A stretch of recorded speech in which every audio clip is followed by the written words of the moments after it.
Hello, Brenton with All Octane here, and in this video I am going to open up what I'm calling a Concours de Elegance / Goodwood Festival of Speed bunch of cars that has been from the 90s to the 2000s. I was able to pick these up at buy-sell trade events over the course of many months. This video is kind of behind, but it's also, it's timeless, because the Goodwood Festival of Speed and Concours de Elegance, they happened over the summer, which is really cool. And so I was able to collect a bunch of different cars like the Bugatti, the Doozy, the Talbot, the Austin Healey. I've got a Packard, and then I have a couple of race cars, which makes it kind of like the hill climb and the Festival of Speed, because I got some Riley Scott. I've got a what is this one? Pinos. So it's a lot of fun, and I thought I'd just open these on camera for you guys because I've had them for a long while now and I've been meaning to make a video. So first up we have a 1931 Duesenberg Model J, and man, this is one probably from like the mid 2000s. It's after this card art came about. So this one has a removable top, which is really cool. Not obviously the first version of the Duesenberg. The Duesenberg goes way back in terms of editions that Mattel has made. I have one that's even earlier than that, probably like the early 90s, more of the blue card era, or even older possibly. But yeah, this thing is stunning, and now that I'm older, I can keep all these cars kind of mint, which is really nice. We've got a Riley Scott Mark II, which is really cool, and this one's in the 2001 first editions, so these are old. And like I said, probably the same time around when the Duesenberg was in. This one kind of has a Hot Wheels livery. Not too bad, not amazing, but it's cool nonetheless. It's nice again to have kind of a car. We've got an Austin Healey in black. I believe I have an Austin Healey in red over there. And this is kind of a souped up Austin Healey. This would have been in 2000. So I think 2000 is when they switched from that package to that package, 2001, and then that would have been even earlier, like I said, mid-90s. But a black on red Austin Healey, really cool. I don't think I'd ever opened one of these or had one of these back in the day. So again, as an adult, I'm able to kind of find cars and buy them as I'm able to now. And normally they're a lot cheaper. Sometimes I can get 2 for 1 on some of these at shows. We got a Pinos Lmp Roadster in green, and I believe we have a red one.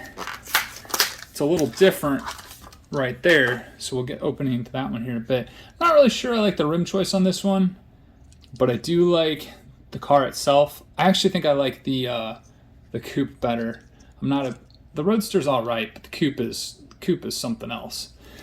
All right, and then we have a 2001 first edition Cunningham C4R, which is kind of like looks like a Cobra mixed with a, oh man, I don't know, it's just kind of, yeah, it looks like a Cobra mixed with like a Jaguar-esque.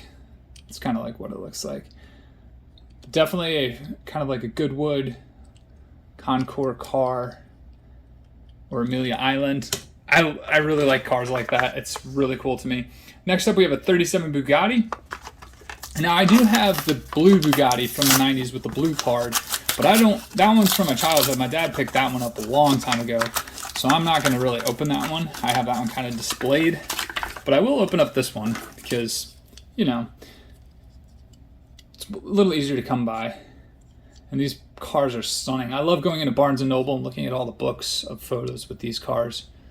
They're just absolute artwork. And it's really cool to hear stories about, like, not really restoring them, but preserving them. Preserving is now a new thing in the car industry. It's not exactly about restoration, it's about preserving and kind of keeping the things original, even down to the method of how they were built.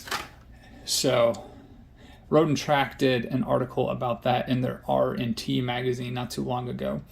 But here we have a Talbot logo, or Lago, in red. Not the premier color. I believe the premier color was in white. This one has a little bit of a wonky wheel well. Still a stunning car. It's great to have. All right, next up we have from the 2001 first editions as well, we have a Pinos Lmp Roadster S. So what was the difference between the other one? Pinos Lmp Roadster, this one's a Roadster S. I feel like they're the same thing. Maybe, but they look different. That one's got a wing on it. This one does not have a wing on it. Was this supposed to have a wing on it? Man, now I'm going to have to research all this stuff because I didn't look it up before. So there we go. There's the Roadster without the wing. Here's the Roadster with the wing. S maybe for sport. Maybe that's why this one doesn't have a wing. But these are really cool. Next up we have a classic Caddy. Cadillac. It's got the blade wheels on it. The OG blade wheels. I believe that's what these are called. And it is definitely a classic Cadillac. Kind of has the chauffeur's thing. It's mind-boggling to me that they left the chauffeur open, but they had that. They should have just, you know, back in the day, they could have learned.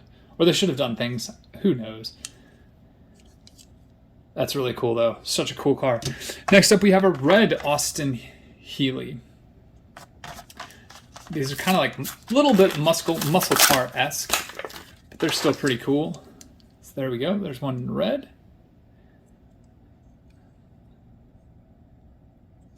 Good stuff. Then we have a Corvette SR2. And I thought, oh my goodness. Wow. I am just making things, all kinds of things fall. There we go. Corvette SR2. I thought this thing was pretty cool. Maybe it fits more of a muscle car. I'm not really sure. These are sports cars for sure. But yeah, we haven't seen this car in quite a while, I don't think. Kind of has a Jaguar D-type look to it. And I honestly have no idea. I don't know much more about that casting. We have the 2002 first edition's Torpedo Jones. And that's really cool to me. Torpedo Jones is pretty cool because it has kind of like, before the Beast of Turin became a big hot commodity, Hot Wheels had their own kind of fantasy casting that looked very similar to it. Torpedo Jones. Which is a really cool kind of casting. Like I said, I like this because it reminds me of the Beast of Turin, which is very much a Goodwood vehicle, if there ever was one. I kind of wish they would do that. Up next is a classic Cobra, and one of the problems with the Cobras of this era is the windshields tend to get murky and yellow. Now, I'm not really sure if I'm going to keep this in pristine condition because I already have a couple of Cobras like this. I might take the windshield as a donor and put it onto a project car that I'm kind of working on because I might want it for that rather than for being on this car. But I'm not sure yet. I might just make my own windshield because it just hurts to sometimes take parts from a car unless I have like a bajillion of them. And yeah, this is just, it's a really cool car. It's solid, metal on metal. Last up is the classic Packard. And again, it's kind of like a blue card-esque. So this is definitely early 90s for sure.